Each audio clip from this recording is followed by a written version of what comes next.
प्रिय बंधु, भाई बहनों, आज हम एक ऐसे सन्यासी की बात कर रहे हैं जिन्होंने अपने जीवन में आत्मा, परमात्मा, धर्म और देवताओं की बहुत कम बात की। वो जीवन भर मानवता की बात करते रहे, दबे कुचलों, बेसहारों, बेचारों और लाचारों की बात करते रहे। उनका नाम था स्वामी अग्निवेश।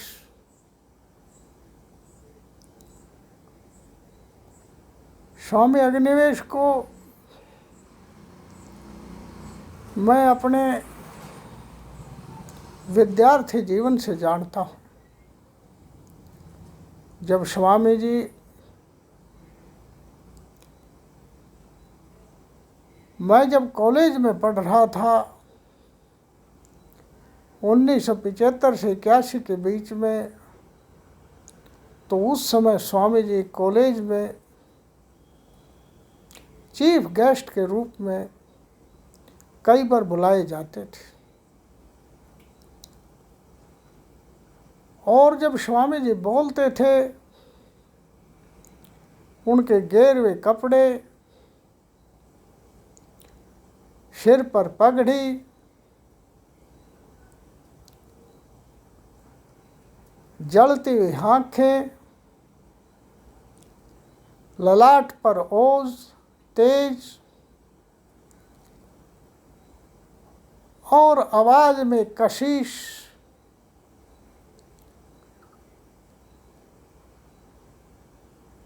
थी।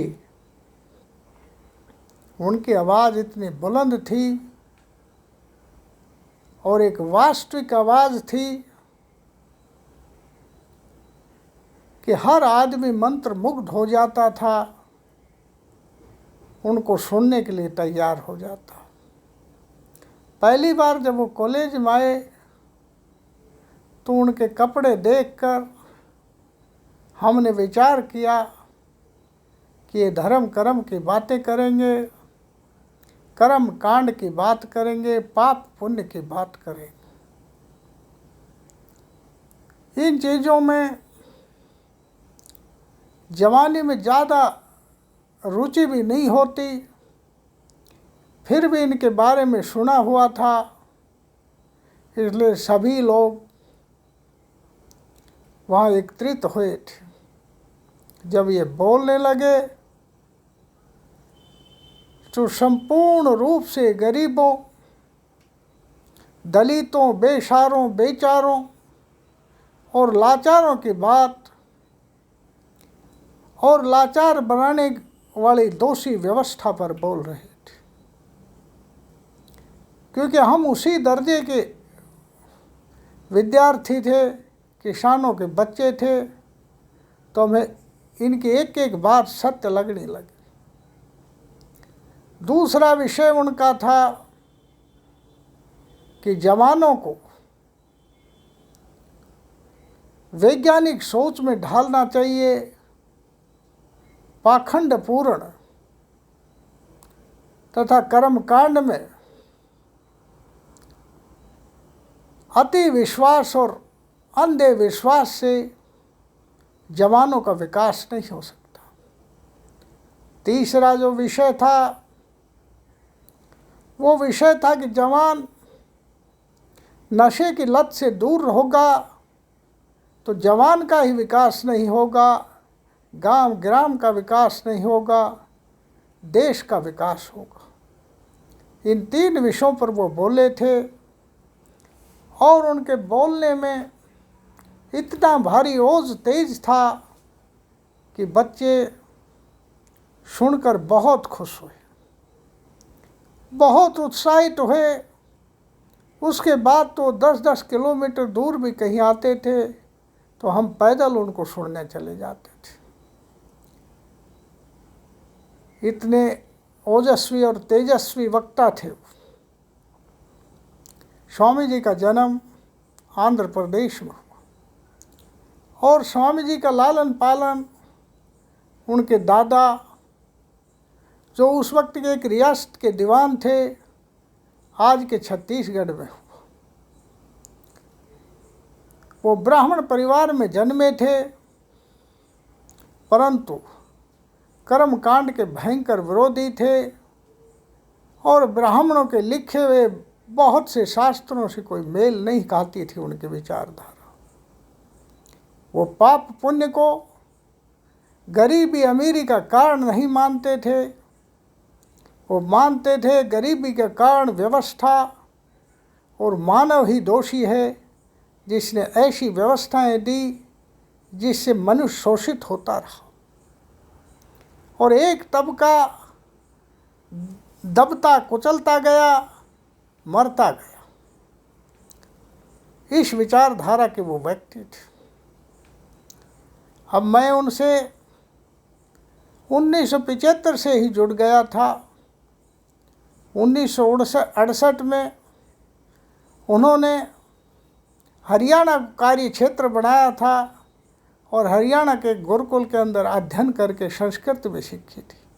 वहीं इन 4 साथियों ने संन्यास लिया था, जिसमें स्वामी इंद्रवेश, स्वामी अग्निवेश, स्वामी आदित्यवेश एवं स्वामी शक्तिवेश सम्मिलित थे। ये 4 साथी जवान थे और 1968 में आर्य सभा की स्थापना करके जो सिद्धांत मैंने बताए थे, इन्हीं पर काम करना शुरू किया और लाखों लोगों को प्रभावित किया।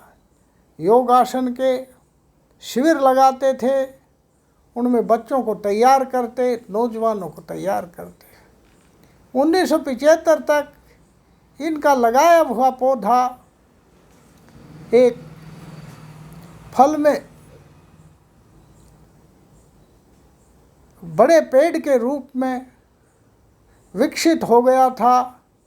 फल लगने उसमें बाकी थी, परंतु 1975 में इमरजेंसी लगी। उस इमरजेंसी में इनको जेल में भेज दिया गया और इनका संगठन टूट गया।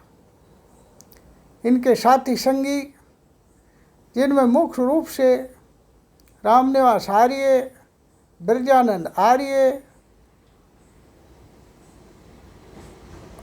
धर्मवीर आर्य, जगवीर सिंह एडवोकेट, ये साथी थे जिनके मैं संसर्ग में रहता था, साथ रहता था। और एक भवानी सिंह थे। ये मूल रूप से धरती के पुत्र थे और धरती पर ही काम कर रहे थे, योग के शिविर लगा रहे थे। मैं भी इन लोगों के काम से प्रभावित था, परंतु मैंने अपनी MSc तक की पढ़ाई को सुचारू रूप से रखा और इनके साथ साथ काम भी करता रहा। अब स्वामी अग्निवेश 1975 के इमरजेंसी के बाद स्वामी जी की जो आर्य सभा थी वो जनता पार्टी में विलीन हो गई और जनता पार्टी हरियाणा में सत्ता में आ गई, देश में भी सत्ता में आ गई। सत्ता में आने के बाद इनके कई साथी MLA बने और ये भी हरियाणा में MLA बनाए गए और शिक्षा मंत्री रहे।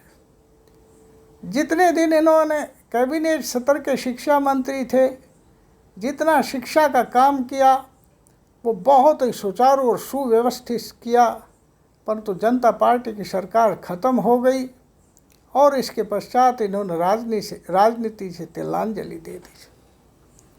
उसके पश्चात साथियों, इनको राजनीति में कोई रुचि नहीं रही।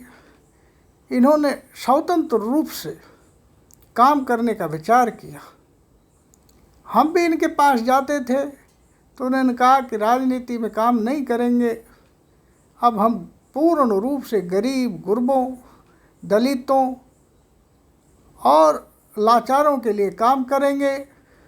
इसके अलावा इस कर्मकांड के खिलाफ लंबी लड़ाई लड़ेंगे और नशा मुक्ति के लिए काम करेंगे। 1981 में इन्होंने बंधुआ मुक्ति मोर्चा की स्थापना की। जब तक ये सोचा जाता था कि देश में बंधुआ मजदूर रहे ही नहीं, परंतु बंधुआ मुक्ति मोर्चे ने फरीदाबाद के खादानों में गरीब मजदूरों के बंधुआ होने की स्थिति सुप्रीम कोर्ट को पत्र द्वारा बताई और उस पत्र को सुप्रीम कोर्ट ने पब्लिक इंटरेस्ट लिटिगेशन मानकर उसकी जांच करवाई और उस पर फैसला दिया। इस फैसले के बाद राज्य सरकारों और केंद्र की सरकारों को भी ये मानना पड़ा कि देश में बंधुआ मजदूरी ख़त्म नहीं हुई है और उस पर कठोर कानून बनाए गए। आज भी इस केस की, इस फैसले की case law study law colleges में होती है, जुडिशरी में तथा लॉ कॉलेजेस लॉ के जो पेपर हैं, जो परीक्षा हैं, उनमें इस पर प्रश्न पत्र पूछा जाता है। ये इनका बहुत बड़ा योगदान था। इसके पश्चात 1987 देवराला में रूप कंवर नाम की 18 साल की एक कन्या को सती बना दिया गया। स्वतंत्र भारत में एक बहुत बड़ा पाखंडपूर्ण तथा एक अमान्य कार्य था। इसके विरोध में इन्होंने 18 दिन की दिल्ली से 101 यात्रियों के साथ यात्रा की। मेरे ध्यान है जब मैं जयपुर में था तो मैं भी उस यात्रा में सम्मिलित हो गया था और जयपुर में हाई कोर्ट ने उनकी बात को सुनी और मेरे जहाँ तक ध्यान है उस वक्त जस्टिस गुमानमल लोढ़ा थे जिन्होंने उस मामले को सुना, क्योंकि मैं भी हाई कोर्ट में उनके साथ गया था और उनकी बातों से इत्तेफाक रख के उनको आगे जाने की परमिशन दी। बांडी नदी पर रोक दिया गया, देवराला तो नहीं जाने दिया, परंतु इससे एक चेतना का विकास हुआ, एक जागृति आई और इस बात को वर्ल्ड लेवल के ऊपर इम्पोर्टेंस मिली और सरकारों को कानून बनाने पड़े।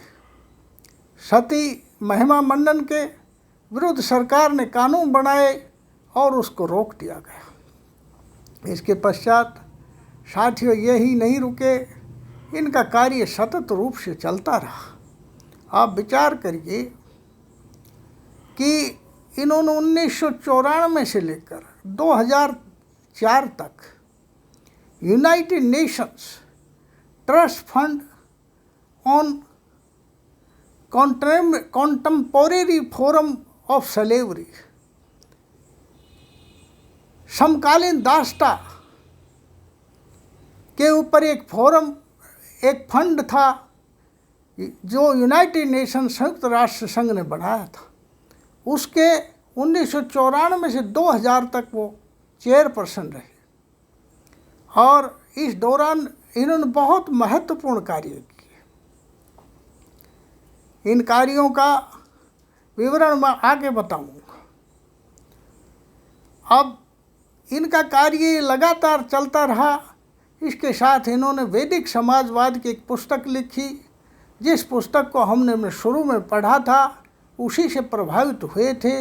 जो छोटी सी पुस्तक थी, जिससे ऐसा लगता था कि इनकी रुचि केवल और केवल गरीब गुरबों, दबे कुचलों, बेचारों और बेसहारों को ऊपर उठाने की है। यही इन्होंने अपना धर्म मान लिया है, यही सब कुछ मान लिया है। इन्होंने M.Com किया था। इन्होंने उस वक्त कानून की पढ़ाई की थी, लॉ ग्रेजुएट थे। जिस एडवोकेट के साथ ये काम करते थे वो बाद में भारत के चीफ जस्टिस बने। ये इतने प्रतिभाशाली थे कि इनको कई भाषाओं का ज्ञान था। हमारे सामने मराठी, बंगाली, उड़िया, हिंदी, अंग्रेजी धारा प्रवाह बोलते थे। इतना बुद्धिमान आदमी थे, परंतु जीवन भर जंतर मंत्र में, 2 कमरों में अपना जंतर मंत्र पर अपने बंधुआ मुक्ति मोर्चे के कार्यालय के 2 कमरों में जीवन इन्होंने निकाल दिया। कोई बड़ा आश्रम नहीं खड़ा किया, कोई बड़े फॉलोवर नहीं बनाए, कोई बड़ा संगठन नहीं किया। इसके अलावा अंतर्राष्ट्रीय आर्य परिषद की इन्होंने स्थापना की, जिसके वो 2004 से 2014 तक अध्यक्ष रहे। यद्यपि मूल आर्य समाजी संगठन थे, वो संगठन इनका विरोध करने लगे और मूल आर्य समाजी संगठनों ने तो इनको 2008 में निष्कासित ही कर दिया था आर्य समाज से। ये क्योंकि वो भी मूल आर्य समाजी भी स्वामी दयानंद की बातों को न मानकर पाखंडपूर्ण कर्मकांडों में ही उलझे हुए थे, जिसका ये विरोध करते थे। इसलिए इनको आर्य समाज के बूढ़े लोगों ने और तथाकथित पाखंडी लोगों ने आर्य समाज से निकाल दिया, क्योंकि वो क्रांति को नहीं समझ सकते थे। इस दौरान इन्होंने कुछ पुस्तकें भी लिखी, spirituality, religious activity and social agenda and Hinduism in a new age. वैदिक समाजवाद के अलावा ये पुस्तकें इन्होंने लिखी। इनकी पूरी पुस्तकों में केवल मानवतावादी की बात है और वो धर्म को मानवता के लिए ही जोड़ते थे और दबे कुचलों गरीब गुरबों को उत्थान में ही अपना जीवन उन्होंने लगाया। आप देखिए, जीवन भर जो आदमी संघर्ष करता रहा, परंतु उस संघर्ष में इनको कोई विशेष अवार्ड नहीं मिले, क्योंकि वो पूंजीवादी व्यवस्था के विरोध कर रहे थे, धर्म के कर्म कांडों का विरोध कर रहे थे, धर्म के कर्म कांडों का विरोध कर रहे थे, सती का विरोध कर रहे थे।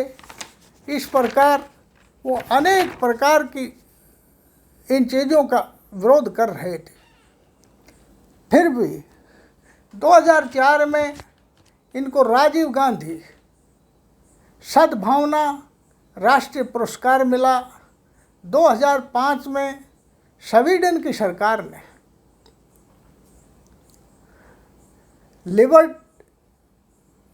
लिवलीहुड टू राइट का पुरस्कार दिया, तथा बंगलोर में एक महत्वपूर्ण संस्था ने M.A. थॉमस नेशनल राइट्स नाम का पुरस्कार इनको दिया। इस प्रकार ये पुरस्कार भी इनको मिले। अब मैंने इनके कामों का काफ़ी विवेचन कर दिया है और मैं सोचता हूँ कि मुझे अब इनके प्रति सच्ची श्रद्धांजलि जब ही दे पाऊँगा जब मैं ये बता दूँ कि इनके का कार्यालय एक दलित कुचले दबे लोगों के लिए आंदोलनकारियों के लिए घर था, उनके लिए एक मंदिर था और उनके लिए एक प्रकार का वो ट्रेनिंग सेंटर था। बड़े बड़े आंदोलन वहीं से जन्मे। प्रोफेसर श्योताज को मैं लगातार वहाँ देखता था, उनका भी स्वर्गवास हो गया है, वो जीवन भर इनके साथ रहे। इसी प्रकार कैलाश सत्यार्थी पूर्व में उन्हीं के साथ काम करते थे। मैंने अपने आँखों से देखा है कि संपूर्ण आंदोलनों की ट्रेनिंग वहीं से ली। बाद में अलग से एक NGO बनाकर कार्य शुरू किया और उस कार्य में उन्होंने अबेंडेंड चिल्ड्रन, छोड़े हुए बच्चे, ऑर्फन्स, जो बच्चों को केयर एंड प्रोटेक्शन की आवश्यकता थी, जिनको देखभाल की आवश्यकता थी, ऐसे बच्चों पर काम किया। इसी नाम से उनको विश्व शांति पुरस्कार मिला। हजारों लोगों को उन्होंने एक प्रकार की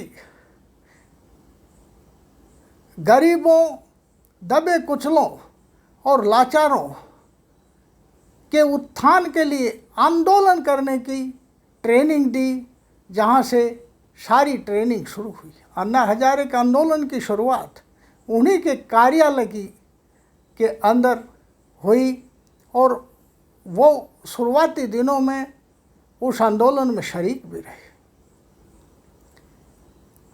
यद्यपि आंदोलन की दिशा लगातार बढ़ते हुए और आंदोलन में एक प्रकार की हठ धर्मिता को देखकर वो उससे अलग हो गए। मैं स्वामी अग्निवेश के जीवन के बारे में पूर्व केंद्रीय मंत्री, मेंबर पार्लियामेंट शशि थरूर, जिन्होंने अभी उनके बारे में लिखा है, उनकी बातों के साथ मैं अपनी बात ख़त्म करूँगा। उन्होंने कहा कि जब वो यूएनओ में जिनेवा में पदस्थापित थे उच्चायुक्त के अंदर, तो स्वामी अग्निवेश एक जो कार्यदल था, समकालीन दास्ता के ऊपर दल बनाया था, उसमें गवाही देने आए थे। जिनेवा के अंदर यूएनओ के ह्यूमन राइट्स के समक्ष उनकी गवाही थी, उस कार्यदल के समक्ष उनकी गवाही थी। तब उन्होंने कहा है, जब इस सन्यासी के गेरुए कपड़ों को देखा, उनकी पगड़ी को देखा और उनकी जलती हुई आँखों को और मुखमंडल के ओज तेज को देखा, बिना फ्रेम के चश्मा जैसे वो पहने हुए थे, तो वो बोलने खड़े हुए तो सुनने वालों ने एक समरसता से सुनते रहे और उनके रोंगटे खड़े होते रहे। वो बहुत अच्छे वक्ता थे। तो वो कहते हैं कि मैं उनसे बहुत प्रभावित हुआ और उसके बाद जीवन में उनको कई बार सुना। वो बहुत ही योग्य व्यक्ति थे। इस पर शशि थरूर ने एक लेख लिखा है और लेख लिखकर श्रद्धांजलि दी है। तो ऐसे महान व्यक्ति को मैं भी अपने इस छोटी सी पोस्ट के द्वारा, इस स्पीच के द्वारा आप लोगों के सामने श्रद्धांजलि देता हूँ। और मैं आशा करता हूँ कि भगवान उनकी आत्मा को शांति दे। यद्यपि उन्होंने अपने जीवन काल में ऐसी कभी प्रार्थनाएं नहीं की होंगी कि उनको कभी शांति मिले।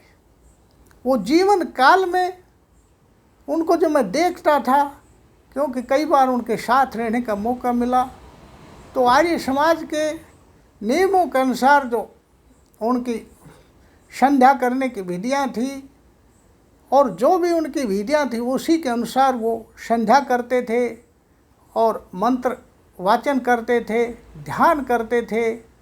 और इस प्रकार उसमें घंटा 2 घंटा से अधिक वो समय नहीं लगाते थे, परंतु वो क्या ध्यान करते थे, किस प्रकार के परमात्मा का ध्यान करते थे, किस को मानते थे, उन पर कभी उन्होंने कोई विचार व्यक्त नहीं किए, न उसका कोई प्रचार किया, न कोई आर्य समाज का भी जो प्रचार किया।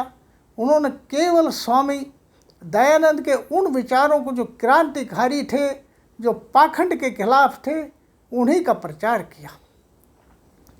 इसलिए उनको सच्ची श्रद्धांजलि यही होगी कि उनका जंत्र मंत्र का कार्यालय जिस प्रकार दबे कुचलों, गरीबों, असहायों, बेचारों का के लिए आंदोलन करने वाले लोगों का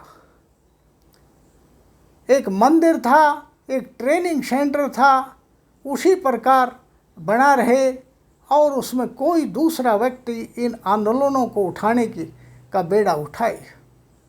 और ये कहते हुए मैं कहना चाहूँगा कि हम भी उनके जीवन के सिद्धांतों को फॉलो करें उनका अनुसरण करें, यही उनकी सच्ची श्रद्धांजलि होगी। जय भारत। नमस्कार।